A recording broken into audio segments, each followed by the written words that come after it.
O Senhor esteja convosco. Proclamação do Evangelho de Jesus Cristo segundo Marcos. Naquele tempo, Jesus saiu de Jericó junto com seus discípulos e uma grande multidão. O filho de Timeu, Bartimeu, cego e mendigo, estava sentado à beira do caminho. Quando ouviu dizer que Jesus, o Nazareno, estava passando, começou a gritar: Jesus, filho de Davi, tende piedade de mim. Muitos o repreendiam para que se calasse, mas ele gritava mais ainda: Filho de Davi, tende piedade de mim. Então Jesus parou e disse: Chamai-o. Eles o chamaram e disseram: Coragem, levanta-te, Jesus te chama. O cego jogou um manto, deu um pulo e foi até Jesus. Então Jesus lhe perguntou: O que queres que eu te faça? O cego respondeu: Mestre, que eu veja. Jesus disse: Vai, a tua fé te curou. No mesmo instante, ele recuperou a vista e seguia Jesus pelo caminho. Palavra da salvação. Ave Maria, cheia de graça, o Senhor é convosco. Bendita sois vós entre as mulheres, e bendito o fruto do vosso ventre, Jesus. Santa Maria, Mãe de Deus, rogai por nós, pecadores, agora e na hora de nossa morte. Vinde, Espírito Santo, vinde por meio da poderosa intercessão do Imaculado Coração de Maria, vossa amadíssima esposa. Podemos sentar um instantezinho. Jesus, manso e humilde de coração.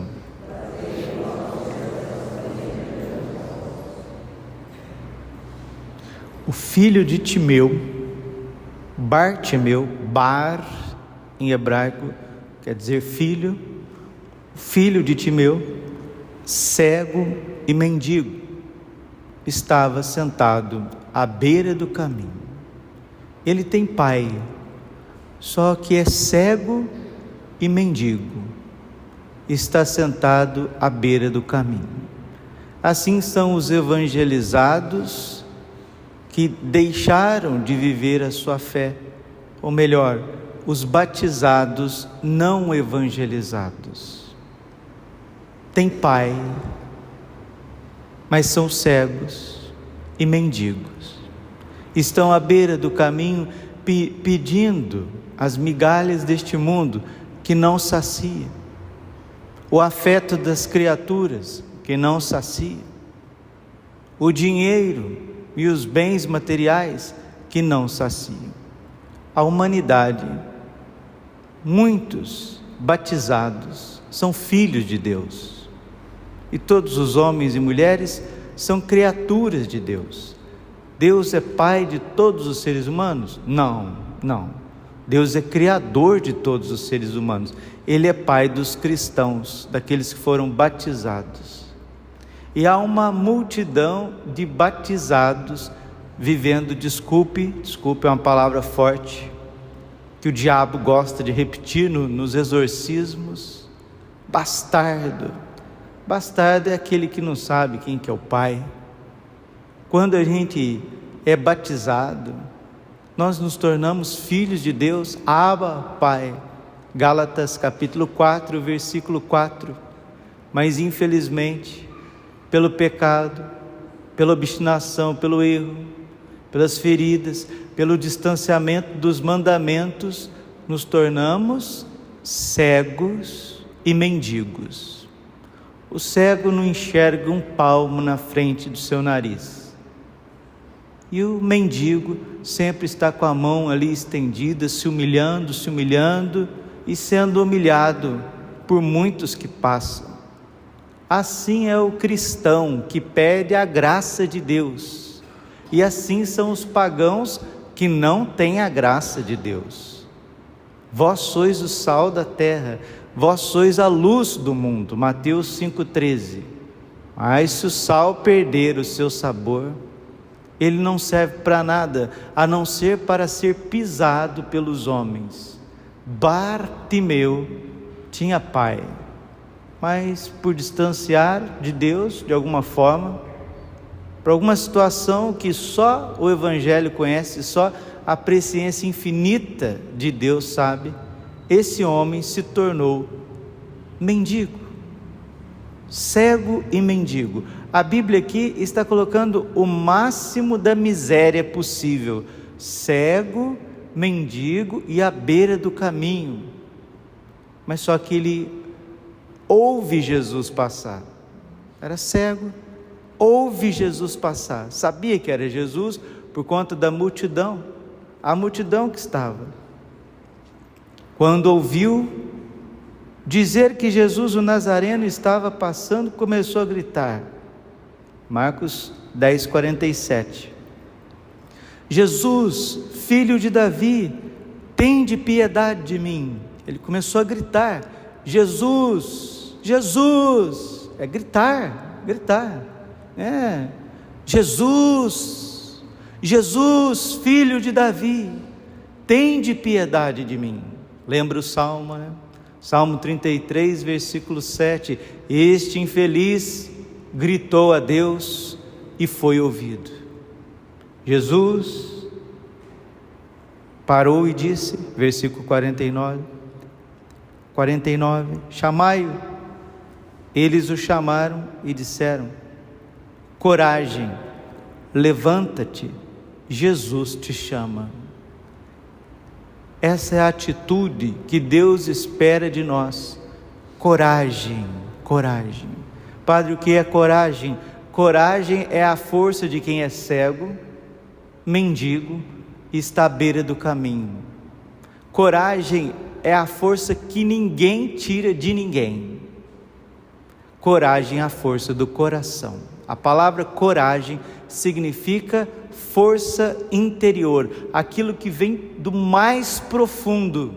Nenhuma doença consegue tirar, nenhuma situação consegue destruir esta força interior do homem, nem mesmo a cegueira, nem mesmo a mendicância, nem mesmo a humilhação, o abandono, porque a coragem é a força do coração.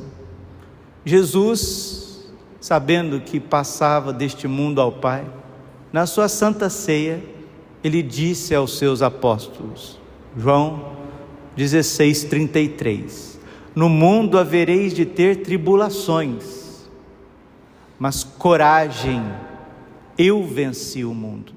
Naquele momento Jesus era impotente, porque ele precisava depor o seu poder divino à vontade do Pai. Naquele momento o seu corpo físico humano estava dilacerado, destruído pela tortura, pelos algozes, mas a força interior do coração de Jesus, ele quis deixar a sua igreja. Nos momentos de cegueira, nos momentos de mendicância, nos momentos de desprezo, de abandono, de doença, nos momentos mais difíceis da nossa vida e da história, a coragem ainda está lá. É Jesus quem te diz: coragem, levanta-te, Jesus te chama. Eles repetiram o que eles ouviam de Jesus. Jesus pedia para que as pessoas tivessem coragem, tivessem força interior. Outra palavra para designar a coragem é a fé, porque a fé, de Santo Agostinho, não está no corpo que se inclina, mas na alma do que crê, e ali ninguém tira a fé daqueles que creem. E este infeliz, ele creu. Todo aquele que crer será salvo, todo aquele que invocar o nome do Senhor será salvo. Romanos capítulo 10, versículo 11.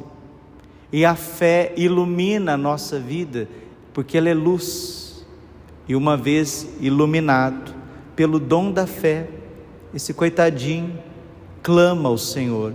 Jesus se aproxima, versículo 51.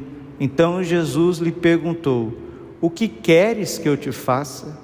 O cego respondeu: mestre, que eu veja. Aqui está a docilidade do bom Jesus, do bom pastor, do coração terníssimo de Jesus. Ele se aproxima e para diante da tua liberdade. e diz, ele pergunta: o que queres que eu te faça? Ele não vem patrolando a tua vida, ele respeita a tua liberdade, a tua vontade, mesmo que você não queira, ele respeita. E Jesus, que está sempre ao nosso redor, está sempre ao nosso dispor, como o ar que nós respiramos, mas quem tem que abrir as portas para ele somos nós. E diante dessa docilidade, diria, dessa educação que ele recebeu de Nossa Senhora e São José, com toda a beleza do seu ser, da sua personalidade, da sua humanidade, porque é Deus, mas é gente, é ser humano. Jesus pergunta, e ele diz: mestre, que eu veja. E por fim a graça acontece, o milagre acontece, a transformação acontece. Vai, a tua fé te curou. No mesmo instante ele recuperou a vista e seguia Jesus pelo caminho. Esse é o itinerário de todos nós, como os cachorrinhos, como os ratinhos, como os bebezinhos. Hoje em dia os bebezinhos estão nascendo já com o olho aberto, né? Antigamente todo mundo nascia com o olhinho fechado. Quando nascemos da nossa mãe, mesmo que os olhinhos estejam abertos, porque agora está nascendo criança de olho aberto. Antigamente é difícil nascer criança de olho aberto, está mudando. Mas mesmo que uma criança nasça com os olhos arregalados, essa criança é cega, é mendiga, e ela está à beira do caminho dessa história. Todos nós somos cegos, mendigos e abandonados na história. Mas uma vez que Jesus atravessa a nossa vida, ali recuperamos a vista, o dom da fé. Ali recuperamos as posses, as promessas eternas, a esperança. Ali recuperamos a dignidade, que é a caridade, o amor entre os irmãos. Amai-vos uns aos outros como eu vos tenho amado. João 13:34. O que vale para o indivíduo, vale também para a humanidade como um todo. Hoje nós estamos em 2023, caminhando para um jubileu. Padre, o que é jubileu? São datas importantíssimas, datas que marcam a história da igreja e da humanidade e de cada um de nós. E no ano 2033, vocês sabem disso, porque é comumente que Jesus morreu por volta do ano 30, e se diz, categoricamente, uma data que Jesus morreu no ano 33. A igreja celebrará o jubileu da paixão, morte e ressurreição de nosso Senhor Jesus Cristo. 2000 anos da paixão, morte e ressurreição de nosso Senhor Jesus Cristo. Essa data é emblemática, ela é muito forte, e nós estamos em 2023, de 2023 para 2033, é uma década, é um decênio, e já é uma preparação para quê, padre? O mundo vai acabar? Não, essa geração, ela está se debatendo, porque ela ficou cega, mendiga, à beira do caminho e não quer Jesus. O aviso, a iluminação das consciências será Jesus que vai passar. E uma vez que Jesus passar no mais profundo dos 8 bilhões de pessoas que estão na face da terra, essas 8 bilhões, como esse cego, terá condições de dizer: Jesus, filho de Davi, tende piedade de mim. Quantos no Evangelho rejeitaram nosso Senhor Jesus Cristo? Nossa Senhora está presente e se fará presente. Vamos rezar, meus irmãos, rezar pela paz mundial, porque a situação entre a Rússia e a Ucrânia está cada vez mais grave, porque o território russo começou também a ser atacado. Você sabe, quando muitos são atacados, eles não suportam, Eles só podem jogar bomba. Eu posso jogar tantas de bomba que eu quiser na tua casa. Mas o dia que você jogar um traquezinho lá na minha casa, nossa Senhora, eu vou aniquilar você. E os líderes, os políticos europeus, mundiais, já estão percebendo que esse conflito pode se escalar, pode aumentar, envolvendo mais países. E ontem eles já se reuniram na Eslovênia para poder resolver a situação da paz mundial. E o Papa Francisco não estará longe, porque também é um chefe de Estado, de promover essa paz.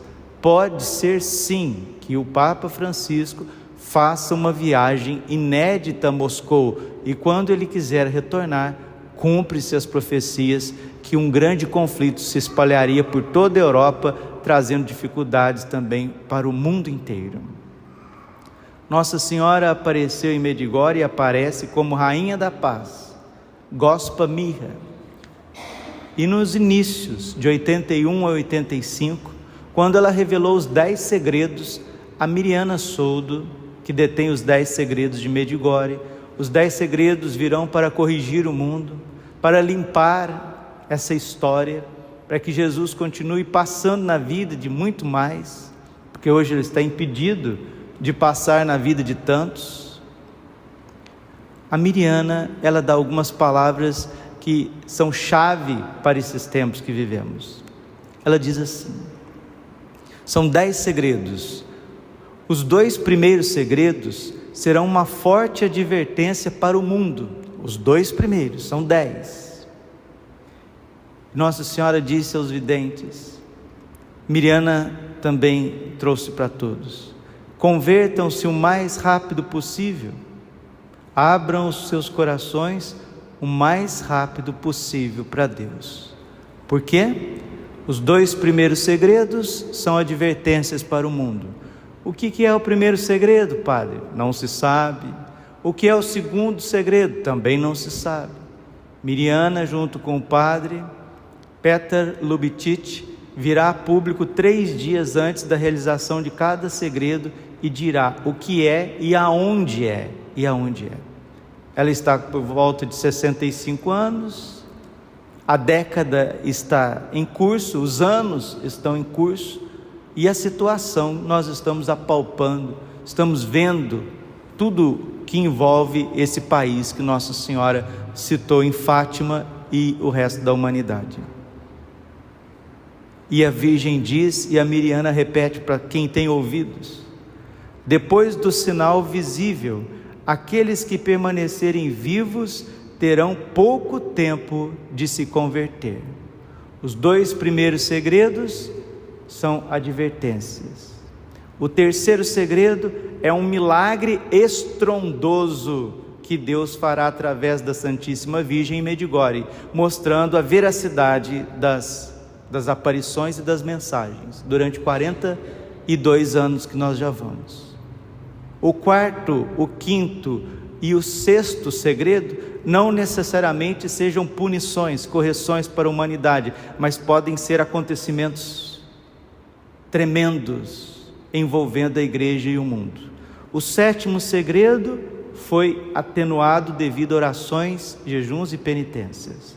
O 8º segredo é grave, o 9º e o 10º são gravíssimos.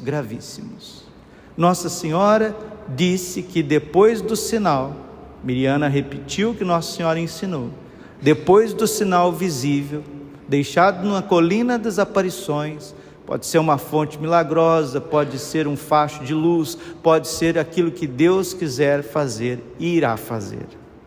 Depois do sinal visível, aqueles que permanecerem vivos terão pouco tempo para a conversão.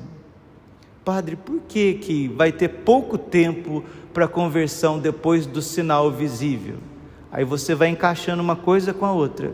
Quando um Papa fizer uma viagem inédita a Moscou e quiser retornar para o Vaticano, terá dificuldades de voltar à Itália.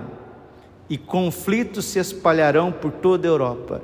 Em tempo de guerra, de bombas, de conflito nuclear possível, fica difícil ir na missa, não fica?